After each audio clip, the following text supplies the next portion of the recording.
On the show today is Ebonie Allard. It was a lively conversation with Ebonie, as she is a misfit and a maven with an amazing life story. Before she was 7, she lived in a house truck on a commune and she went to Steiner school.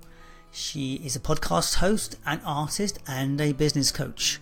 Now her big mission in life is to help 100,000 misfits know that they belong, live fully rounded three-dimensional lives that are successful, fun and self-governed. Now that brings me into an interesting conversation. It is the topic of self-development. One clear message that comes through from all of my guests is the drive for progression. Now this can come from two directions. For some, it will be the maintenance of what is, getting comfortable, starting to settle. That was me. Life starts just going down. For others, it's the madness of overwhelm, where a monster is created and the head cannot just take it anymore. That was Ebonie. Now both these directions lead to dissatisfaction with life and loss of purpose. And it is my belief that we end up in these places because we are not taught how to avoid them.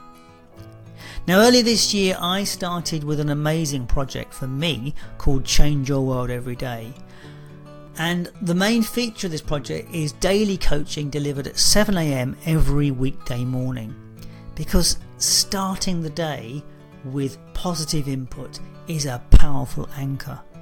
And it's such a privilege to be with this group because the group is encouraged to give and contribute feedback, to give support and to hold each other accountable on some level. And it really has been amazing to watch the participants grow and support each other in their growth. If you're looking to support yourself on your own journey, I urge you to find something with a daily support because it makes such a difference. When you have something that you do every single day, it leads you forward towards your goals in a linear fashion, if you like. And of course growth is not linear, but it does lead you forward in that direction because you have that commitment, that continuity of daily action. On the subject of Change Your World, if you were interested in that, there is an offer currently running. And the price of Change Your World, the monthly price is £29.99 per month. But if you use the link on the Life, Passion and Business webpage, you will get 3 months for the price of 2. So you need to check out this podcast on the Life, Passion and Business page, and the links will be at the bottom of the page underneath the podcast with Ebonie. I will remind you again about this at the end of the program.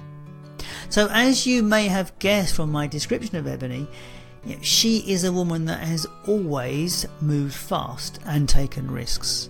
She's lived in France, New Zealand, Ireland and in various places throughout the UK.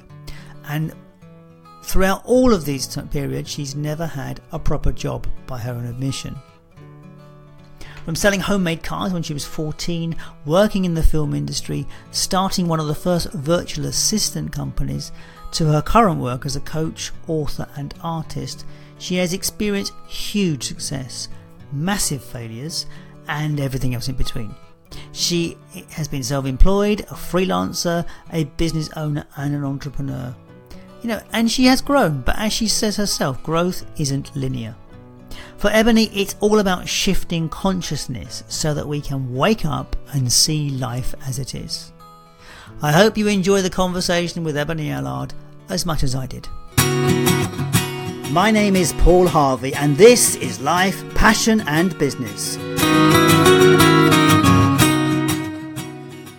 We're about helping you explore, finding your passion for life and the work that you do.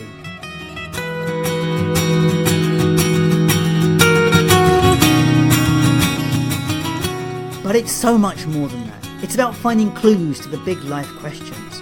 What does it mean to be successful? What is the meaning of life?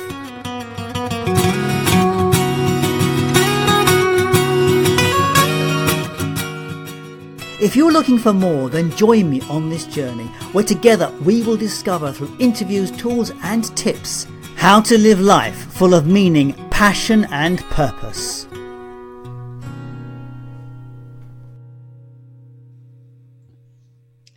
So welcome to Life, Passion and Business. I am with Ebonie Allard, and she is a podcast host, but I also know she's a misfit and a maven. So we're going to find more about that today. So welcome to the show. Welcome to the show.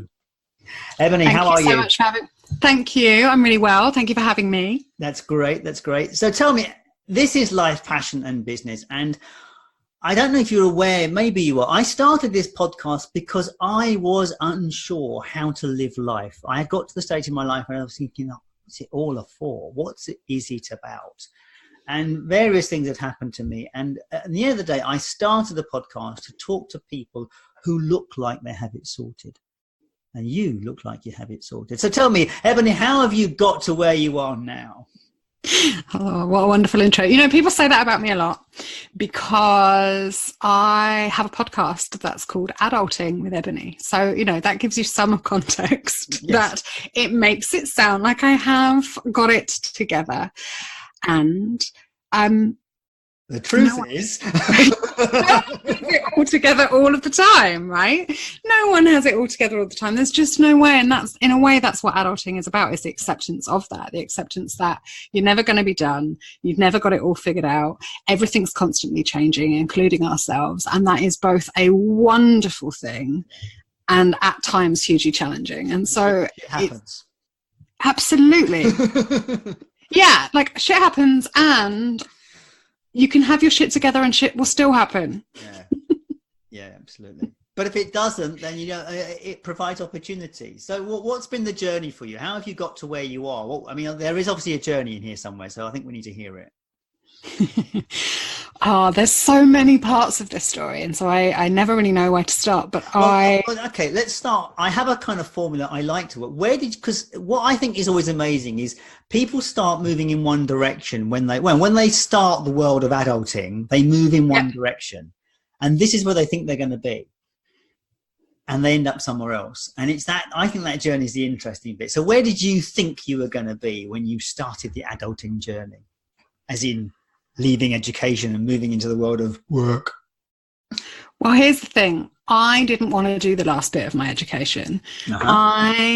So when it came to the whole way through my life, I knew exactly what I wanted. And I filled in my GCSE paperwork without consulting my parents, right? Like, I always knew exactly what I wanted to do.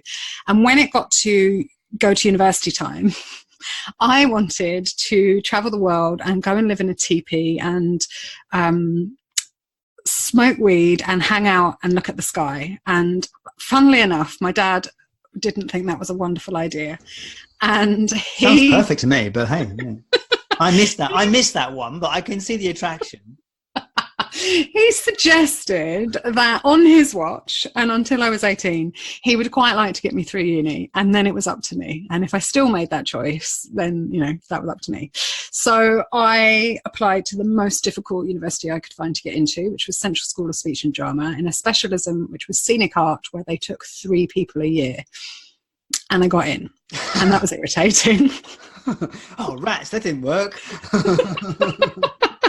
And I actually really enjoyed it. And I was at drama school, painting theatre sets. It's a very different university experience for most people. It wasn't like you can show up for half an hour of lectures. If you do that, the show will not go on, right? It won't have any scenery. So I got really involved. I really, really loved it. But I also had this battle with normal. My name's Ebonie. I went to a Steiner school. I'd lived in a house truck. We'd lived all over the world. Like, there was so much about my life that wasn't normal. And I really wanted to be normal. That was my biggest desire. When I grew up, I want to be a normal person. And so I left university thinking I will enter the film industry. I will have a normal job, as much as, you know, that you can if you work in film. But that's what normal people want, right? They want a successful job in film. So that's what I did. And that's where I started out. And did you end there? Did you work in film? I did, but I don't now. So no, it didn't quite go how I anticipated. So that moment that you described. We set these goals for something and we kind of get them and then well, that's all right. I'm here now. What's that about? Because the goal is, anyway, is a marker point on the journey. It's not actually not at the end of the journey. No, and actually, as far as I'm concerned, the quicker you get to, oh my God, is this it? The better. Yes, that's a nice phrase. Because if you get to the bit where you wake up and think, is this it? Like, I kind of presumed there was more to life. Then you can actually start pulling your life apart and figuring out what it is that you really want, what it is that really drives you. And that's the work that I do now. So I created something called the value filter, and I help people live in their value filter at all times. And that is our purpose as human beings, as far as I'm concerned, is to live in our value filter. And what we do for a living and how we show up in life is an expression of our of our values and what we believe and what we deem important. And oftentimes we need all sorts of adversity to help us figure that out. So clearly you have a strong passion. You're driven by the values around passion, by the sounds of it. So the passion you obviously found in the art for working in the theatre. What was that about for you? What is that passion? Is it just the idea of creation, or is there something more to that? So for me, actually, it was belonging. Right. So it was when you work in theatre or when you work in film, it's temporary. It's the environment is high pressure. There's time is money. There's a lot of other people you're a tiny cog, but you're part of something, right?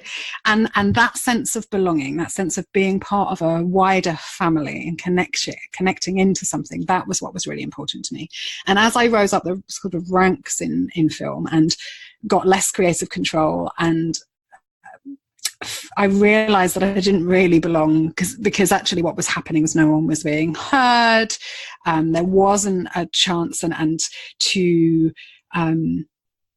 to be free and to be wild and to have that kind of passionate, uninhibited sense, which is really important to me. And so I did wake up one day and think, is this it? And my is this it coincided with the writer's strike, meaning that there was no work in the UK. And there was a dry spell in 2009.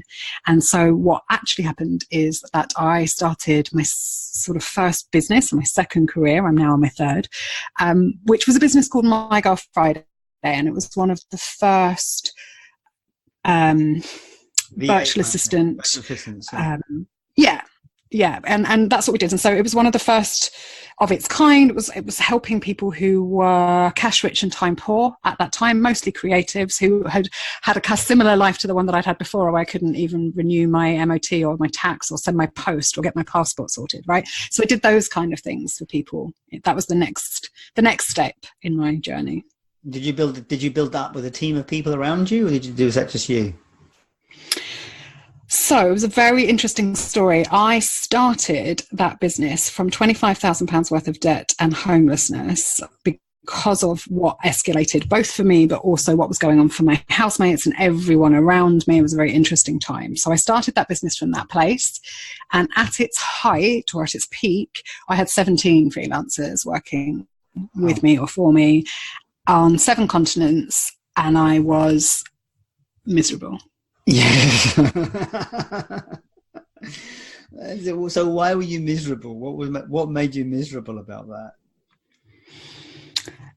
I had no idea what I was doing. So I set up a business based on shoulds, on all the shoulds. I thought about how you should set a business up, what you needed, what professional looked like. I was musting all over myself. So I was doing all of those things. And I was being a mother to most of those freelancers, listening, kind of an HR department, listening to everything. And all my clients wanted me, and all my assistants wanted to share something with me. And I had no boundaries. I had no idea what I wanted.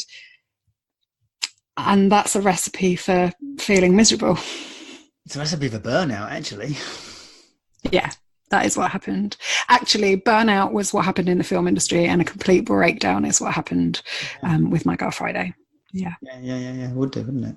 Because once you start having multiple people pulling at you, then there's only so much you get to go around. And like everyone, we all neglect our self-care when these things start to happen. We all burn that candle and then wonder why it all falls to pieces.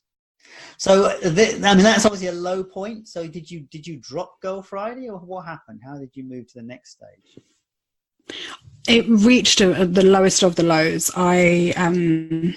I was using a lot of cocaine because it was the only way that I could see at the time to maintain the personality that people expected of me in my mind's eye.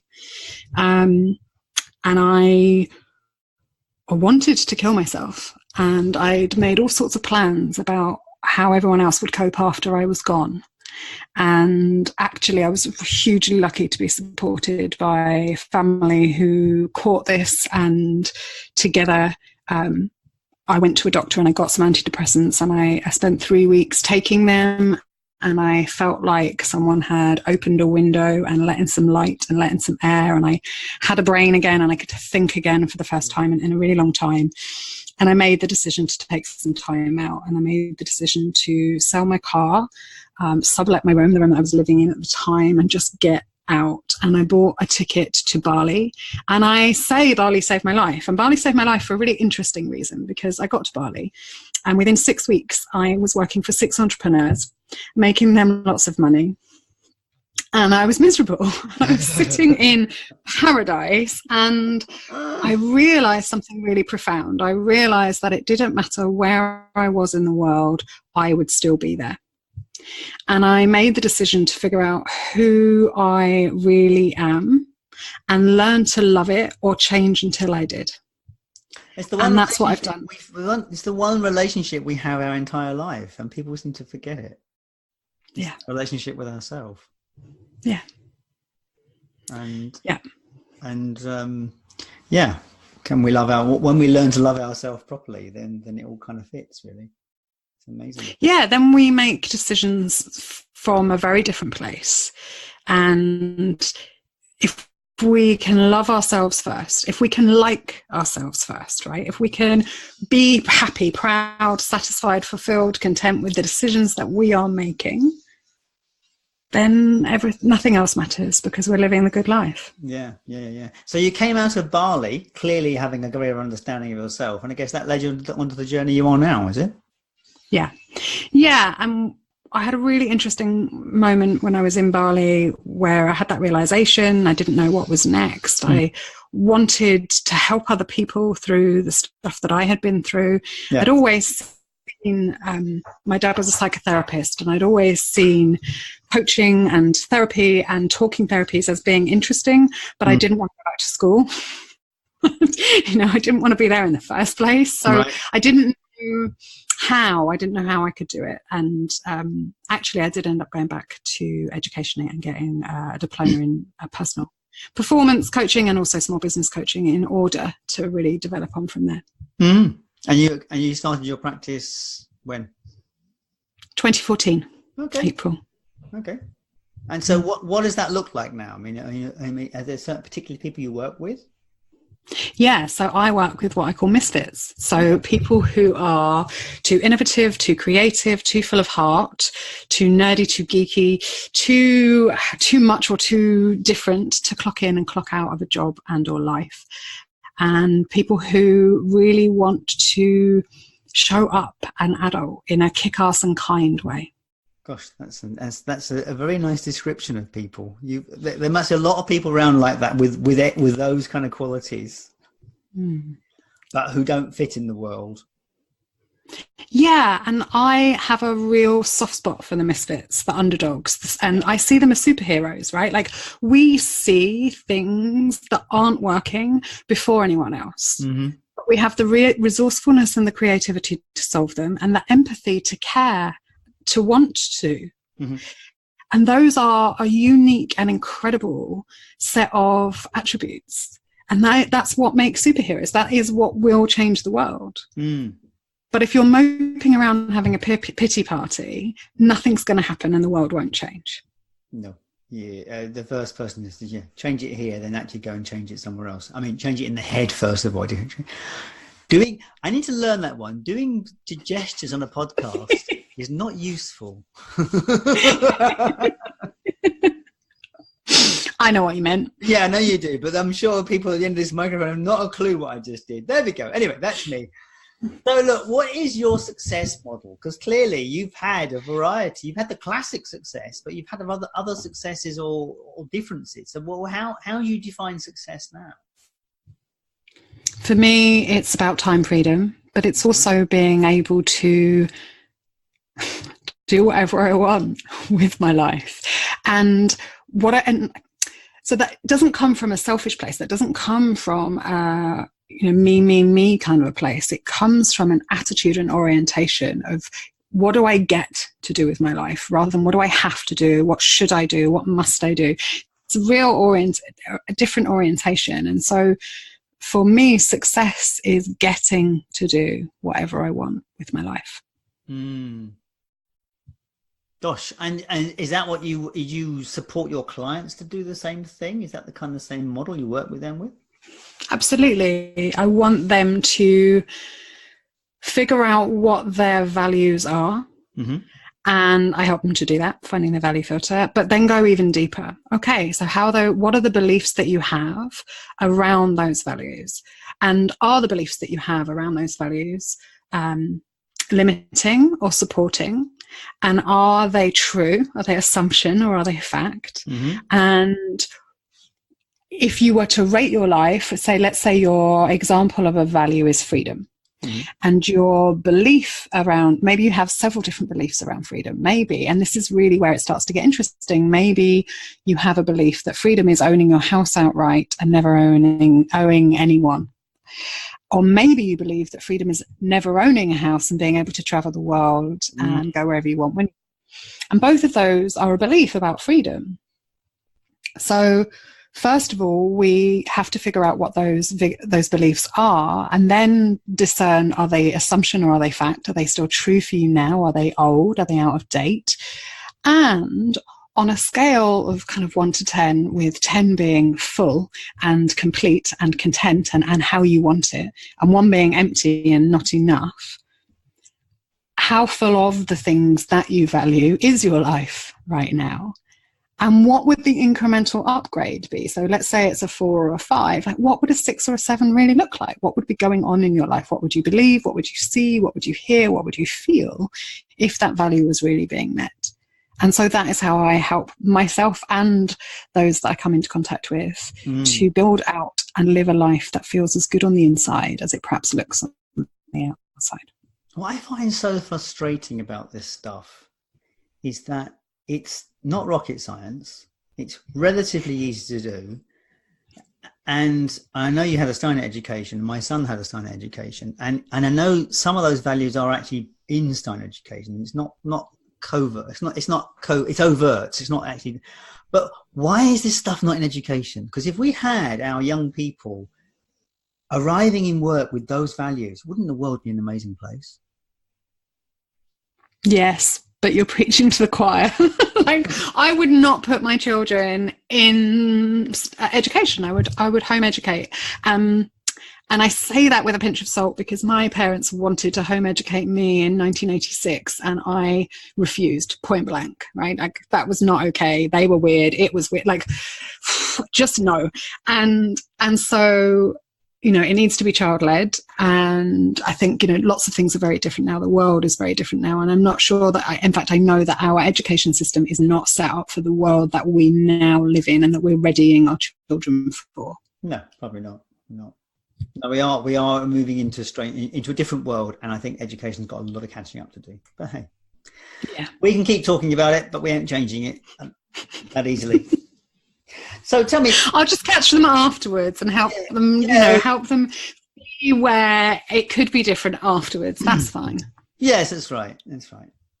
So, okay, the question that I like to ask people is, what is the one question that I haven't asked you? What is the question that I should ask you? That's such a powerful question. And I think it's probably something around enough. What is enough? And as a coach, I think it's a really interesting question because and I really play with this on a daily basis. On the one hand, as coaches, we want people to have continual goals. And we think that if we have enough, then we'll get stuck and complacent and apathetic. And on the other hand, we need to have enough, because I don't want anyone to be coming from a place of striving and not feeling like they are good enough, or that we have enough resources. Like, that energy leads to burnout and breakdown. Yeah. And so there's some kind of question about what is enough. So what's enough for you? Ouch. Thanks. It is a question that I journal on every day, actually. What would be enough for today? And in that way, I connect in with my reality on a day-to-day basis, and I can actually connect with the essence of gratitude for what I have, whilst also continuing to look forward. Yes, gratitude is so valuable for that. Yeah, that's nice, actually. That's really good. So if people want to reach out to you and connect with you, particularly the Mavens of this world, how do they do that? Instagram is my favourite place, where I'm Ebonie Allard, so at Ebonie Allard, and the podcast's on there as well, which is Adulting with Ebonie. And all things are kept at ebonieallard.com. Okay. So it's nice and easy. There's only one of me. You're easy to find, and probably very unique, I imagine. Yeah. Yeah, I think you're unique. And I love it.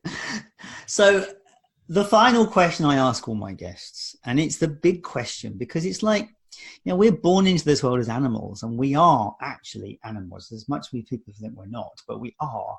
We are born and we die just like every other animal on this planet, except humans are the only ones that think we are here or there is a purpose.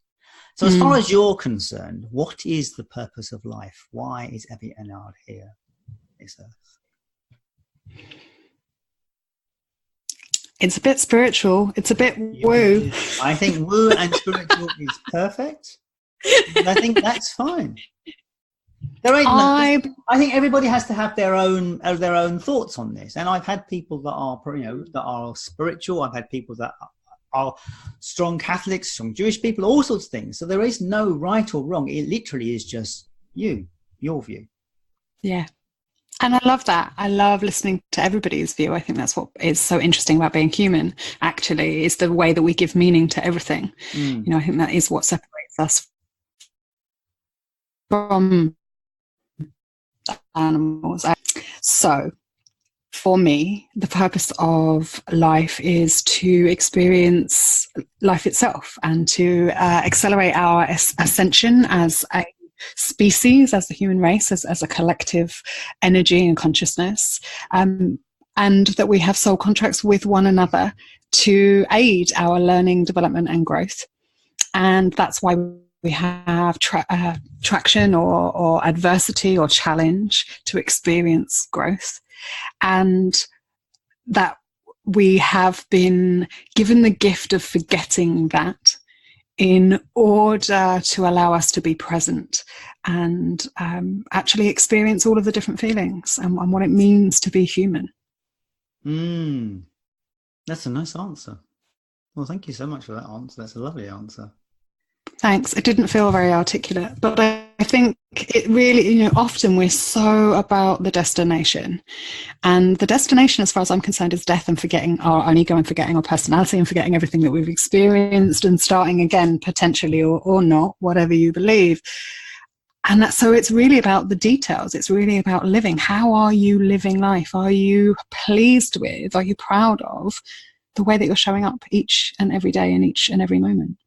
Yes, that's really valid. That's why I started this podcast, because 5 years ago, I was not doing that at all. I was enduring life. Yeah. And I think a lot of people do endure the process. Just waiting for in the waiting room. And, yeah. And it's like, and I recognize now that this podcast has given me new meaning in that respect. And it has been fascinating to appreciate everybody's viewpoint on this. And I think the viewpoint I now resonate with, which I've probably said many times on this, but I will say it again, is life has absolutely no purpose whatsoever other than the purpose that you choose to give it, which I think is such a great phrase. And I can't remember who said it, but one of my guests said it. And, and I just love it, really. And it's exactly as you say, we are here to experience it. So it is wonderful that we do. So Ebonie Allard, thank you so much for your time today. It has been a joy to talk to you. And I will put the details of your connections on the podcast as always. And I'm sure we will speak again at some stage. So thank you. Thank you. Thank you so much for having me. All the best.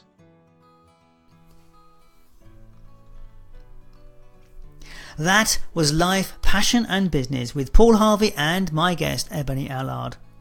If you have any misfit tendencies, I urge you to listen to the Adulting Podcast with Ebonie or catch up with her directly. You can find her at ebonieallard.com, misfittomaven.com and adultingwithebonie.com. All of these details will be on the website at lifepassionandbusiness.com, and you can find them at the bottom of the podcast underneath the player. So that is it for the show today. That's it. The next recorded show will be with Ashley Costello, talking about the importance of building resilience in children. Watch out for it next week. As I said in the beginning of the show, I would remind you about the Change Your World offer. Now, look, as I said to you, daily practice is a powerful tool, and having something which you do every single day at a fixed time really does show results. So either find something that works for you or join us at Change Your World. And if you would like to explore that offer with Change Your World, check out the website. It's changeyourworld.me. But if you want to take advantage of the 3 months for 2 months offer, you will need to come back to this podcast page and check out the link there. Okay, that is it. We're at the end. So if you like this program, please share it. If you really liked it, please subscribe to it. And if you really, really liked it, please give me a review on iTunes, because I appreciate them very much. So it only remains me to say thank you for your time and attention, and I will catch you next time. All the best.